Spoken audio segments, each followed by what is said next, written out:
আমি এখন রান্না করব লাল লাল ঝাল ঝাল চিকেন। আর এই রেসিপিটা আমি তোমাদের সঙ্গে শেয়ার করব যে কিভাবে আমি রান্না করলাম। তো সঙ্গে থাকো, দেখতে থাকো আমি কিভাবে চিকেনটা রান্না করছি। এখন আমি এই জন্য নিয়ে নিয়েছি চিকেন, এটাকে ধুয়ে নিচ্ছি। আর তারপর আমি সব রকম মশলা যেগুলো রান্নাতে দেবো, আদা বাটা, জিরে বাটা, আর তারপরে লঙ্কা গুঁড়ো, হ্যাঁ, কাঁচা তেল, লবণ সব কিছু দিয়ে ম্যারিনেট করতে রেখে দেবো কিছুক্ষণের মতো। এবার এগুলোকে ম্যারিনেট করতে দিলাম।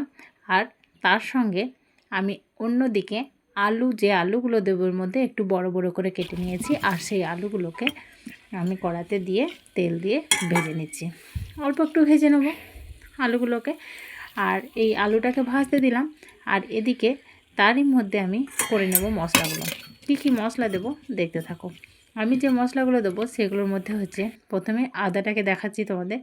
আদাটাকে বেটে নিলাম, হ্যাঁ। আর দেব গরম মশলা, এই গরম মশলাটাকেও আমি বেটে নিচ্ছি।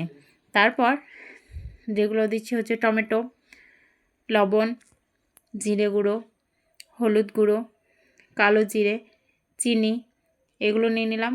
তারও নিয়েছি যে এটা হচ্ছে মিট মশলা, রসুন কিছুটা কেটে দেবো, রসুন আর কিছুটা বেটে দেবো। আমি যেভাবে দিই তোমরা দিতে পারো, সবটাও বেটে দিতে পারো।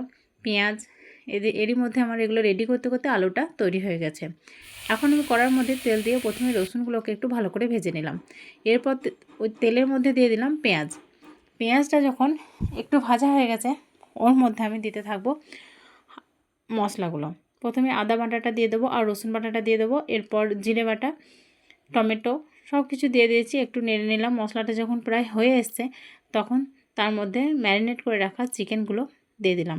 এবার চিকেনগুলোকে সঙ্গে মশলাটা যাতে লেগে যায় ভালোভাবে, ওই জন্য পুরোটা যাতে লাগে ভালো করে খুন্তি দিয়ে নেড়ে নিলাম।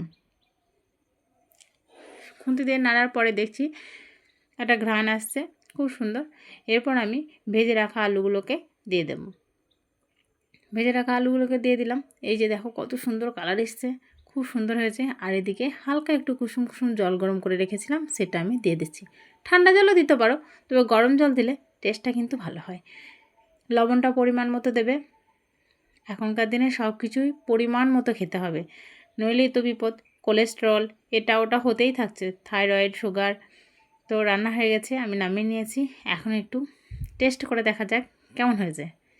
তো চলো, আমি এটাকে প্রথমেই টেস্ট করাবো আমার ছেলেকে। তো টেস্ট করে দেখবে কেমন হয়েছে। তো দেখো ও দেখাচ্ছে কেমন হয়েছে। যাই হোক, ভালো হয়েছে, খেতে ভালো হয়েছে, দেখে যাবো যাচ্ছে। অসংখ্য ধন্যবাদ তোমাদেরকে।